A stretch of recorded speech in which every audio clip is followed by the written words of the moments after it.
Hey, good afternoon. It's Pete from FigLife.com. And today I'm looking at another fig variety. This is called LiVolsi. And it's a gigantic fig tree, with a smallish type fig. But I'm trying it for the first time.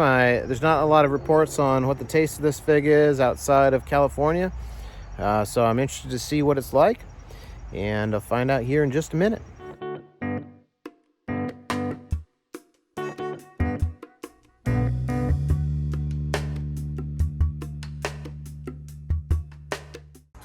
All right, good afternoon. Today I'm taking a look at this fig tree here called LiVolsi, and this thing's been growing like crazy. I mean, it's amazing how much this thing has grown. This is a first-year tree, if you can believe that. Look at the thickness of this trunk here. Look at that. That's incredible on a first-year tree. But that's, you know, these seedling types. A lot of times I get lots and lots of growth off these things, and look how tall this is, and it's got multiple branches. I mean, probably like 8 feet tall maybe, but then it's got all these side branches coming off of it, so it's not even like it was just growing straight up. I mean, it's just grown a lot. And look at the size of the leaves on this. I mean, these are gigantic leaves on this tree.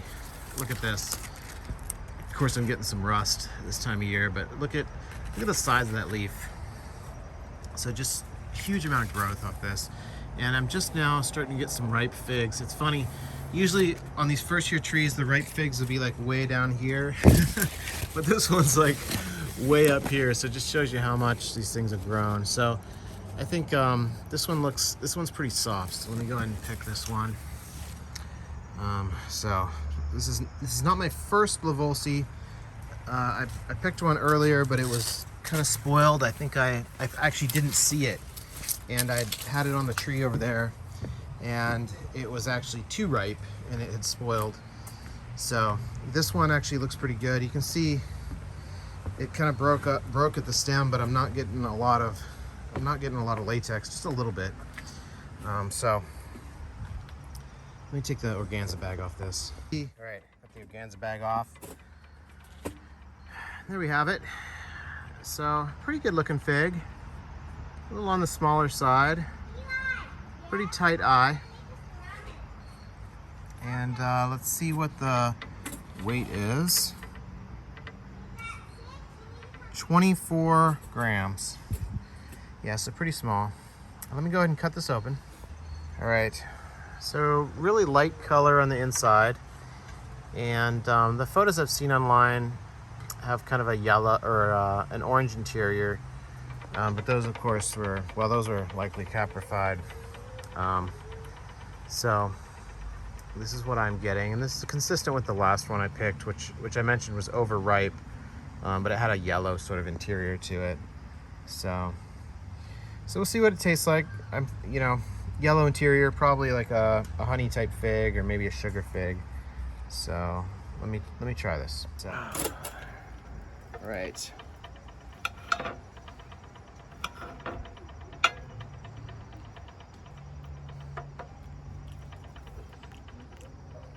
All right. So some good sweetness there. That's a sweet fig.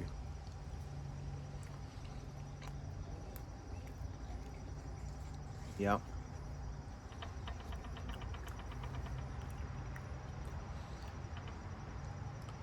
Yeah, so just kind of a moderate sweetness. Not a lot of other flavors there really for me.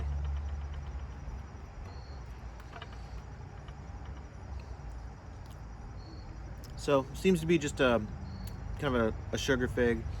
I'm sure the sweetness it's kind of cooler weather now here in Virginia. And so we're not getting a lot of heat like we were earlier in the season. And I think that's reducing the level of sweetness that I'm getting from a lot of the figs. And maybe could have been left on the tree a little bit longer, but it is what it is. I mean, rarely do you get the perfect ripening conditions to ripen the perfect fig. So, this is what I got for LiVolsi, first year tree. And I did get a ripe fig off of it just now, which is great. And you know, I would expect that next year, and just tremendous growth off that tree too. So I would expect next year, especially if I could control the growth a little bit better, I would expect that it would probably produce more fruit. It did actually have quite a bit of fruit on it. It's just that, you know, a lot of that's probably not going to ripen. You know, same as most of the other trees I have. There's just a lot of fruit that's not going to ripen. But, you know, in terms of flavor, just kind of a sugar fig type taste for me for LiVolsi. So that's the review. If you enjoyed this video, please hit subscribe and check out my website www.figlife.com. Thanks.